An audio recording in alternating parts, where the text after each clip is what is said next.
easy to become bitter about life and to become angry because, of course, life is difficult and it's full of disappointments. And people are also subject to betrayal on the part of themselves and on the part of people that hypothetically care for them. And so it's easy to get bitter and to be resentful. And resentment is a very useful emotion, even though I think it's one of the most damaging emotions if it's not dealt with properly. So if you're resentful, it basically means only one of two things. It either means you should grow up and quit whining and get on with your life, or it means that you're being subject to tyrannical forces of one form or another, maybe emanating from you, maybe a consequence of the natural environment, maybe a consequence of society. You're being subject to tyrannical forces and you're not putting your own best interests forward, like in that broader sense that I described. And I don't mean your selfish, narrow interests that only serve the purposes of instantaneous gratification. I mean your own best interests in terms of developing your character over the span of your life. If you're resentful, it either means that you're immature and that you should grow the hell up. And so you need to figure out how much of your resentment is that, and maybe allied with the desire to find other things or people to blame. But the other possible option is that you have something to say or do, right? Because you're in a situation where you're violating your own internal ethical standards and you're being required, pressured, let's say things you don't believe or to do things that you believe to be wrong. And you need to determine, you need to start to strategize and plan how you can rectify that so that you can say what you mean. Like if you're negotiating with a marital partner, for example, and there are issues in your marriage that aren't making you happy, well, the first thing is you have to take note of that, right? To see that you're actually unhappy. The second is that you have to be willing to engage in a certain amount of conflict, because in order to sort out what's disturbing you, you're going to have to lay your concerns out on the table and say, well, look, this is bothering me. You don't have to say, well, I'm right and you're wrong and you have to fix this. You have to say, well, I've noticed that this pattern of interaction or lack of interaction, say, in our relationship is making me resentful and angry. And the danger of that, of course, is you're going to take it out on yourself and your partner. The danger is passive aggressiveness. You know, you're not going to respond to your partner positively when they do something good if you're resentful about them.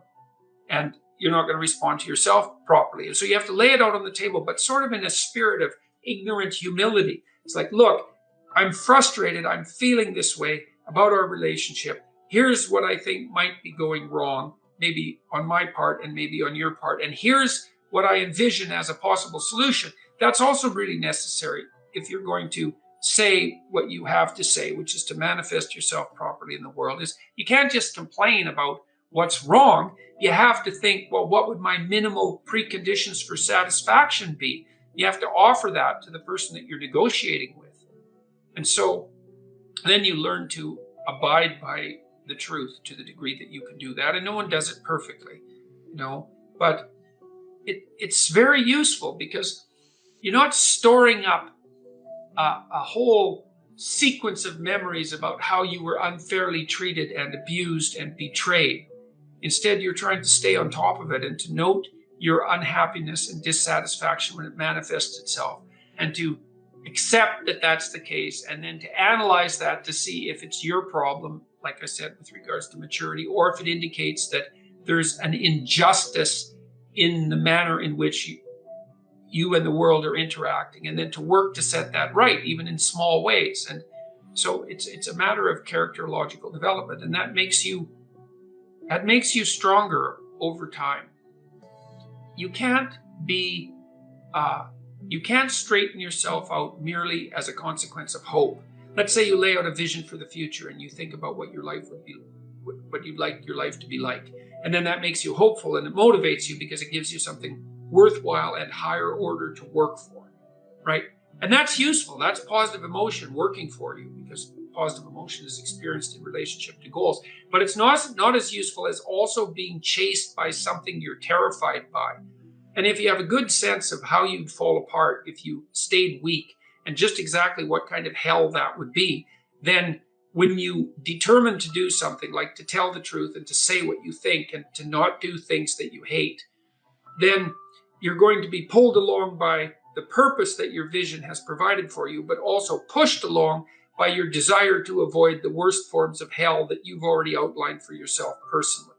And that can also help you be brave enough to stand up in a situation that would require conflict, because if you have something to say and you have something to negotiate about with someone, then there's going to be a certain amount of conflictual dialogue that accompanies that, right? To lay out a set of problems and to describe the fact forthrightly that those problems characterize a relationship, and then to seek for solutions, is quite stressful in the short term. And it's really easy to avoid. And so people avoid it all the time. And then they store up grievances across the span of their relationships. And eventually the grievances mount to the point where they return in monstrous form and just eat everything up. That's where you get divorces, or that's where you explode at your boss and end up fired, or that's where you develop high blood pressure over 15 years because you can't stand all the accumulated monsters in your closet, and you drink yourself into oblivion because you can't stand your life. That's all, very counterproductive. But it's easy to avoid that necessary conflict on a moment-to-moment basis because it's very stressful to speak forthrightly about genuine conflicts, especially when you're dealing with important parts of your life. But otherwise, you don't straighten them out, and then you have to carry all that forward. So you need to be terrified of the consequences of not speaking your piece. And that can counterbalance the terror of actually trying to have a conversation. So, and you also have to look with regards to the shadow ideas. Like, you have to get in touch with the depths of your anger. Lots of people are resentful about all sorts of things. They're resentful about, women, and they're resentful about men, and they're resentful about the patriarchy, and they're resentful about the left wing, and they're resentful about the right wing, and they're resentful about politicians, and they're resentful about the cataclysmic force of nature and its ability to make people sick and suffer, and they're resentful about their own inadequacies and about their bad parenting, and God, like, the list is just bloody endless, and that can make you very, very angry. That's part of that resentment. And cynical and bitter and dark and full of fantasies about destruction and the desire to bring things down and the wish that everyone else suffered and the desire to shake your fist at God. And all of that's really dark.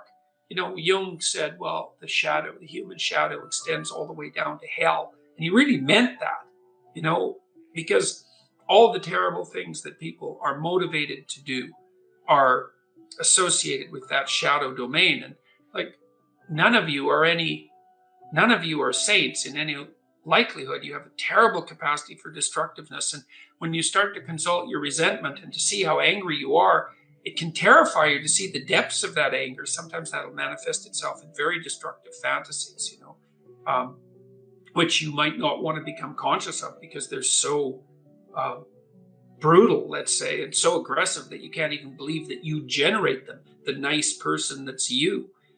So it's quite frightening to open that door and see all that. And that also associates you with the entire dark shadow of mankind, right? The satanic element of the human character. But it opens the door to understanding as well, to understanding how people can do terrible things, because you can see yourself as one of the people who can do terrible things. It also is in perverse sense, it's also a discovery of your own strength, though, because, if you have that desire for aggression, that desire for destruction, and that ability to fantasize in that aggressive manner, it also means that you can incorporate some of that into your speech and into your actions so that you're a lot more immovable, right? And a lot more of a force to contend with. It can give you some respect for yourself when you realize that you're a force of destruction as well as creation. And then you're also more likely to treat yourself with a bit more intelligent caution, to know that part of you is a ticking bomb in some sense that could go off. And so you tread a bit more lightly around yourself, and maybe you encourage people to tread a bit more lightly around you as well, which isn't such a bad thing. And all the people that I really admire, that I know, have a clearly dangerous side, and you don't want to you don't want to have that activated any more than necessary. But it's also what makes them respectable and strong, especially if they have that under control. So, well, that's a bit of a dialogue about shadow integration. It's a very challenging undertaking, to pull in that dark side of your character. And that would be all the things that you've repressed or failed to develop as a consequence of trying to be a harmless and, let's say a harmless citizen who looks virtuous on the surface. That's the Jungian persona. And you need that because everybody needs a mask that they wear in public, like a suit, so that we can tolerate seeing each other on the street. We don't have to look right into our depths every time we interact. We need that persona, but that has to be transcended. And the way to transcend that is to integrate the darker parts of the character.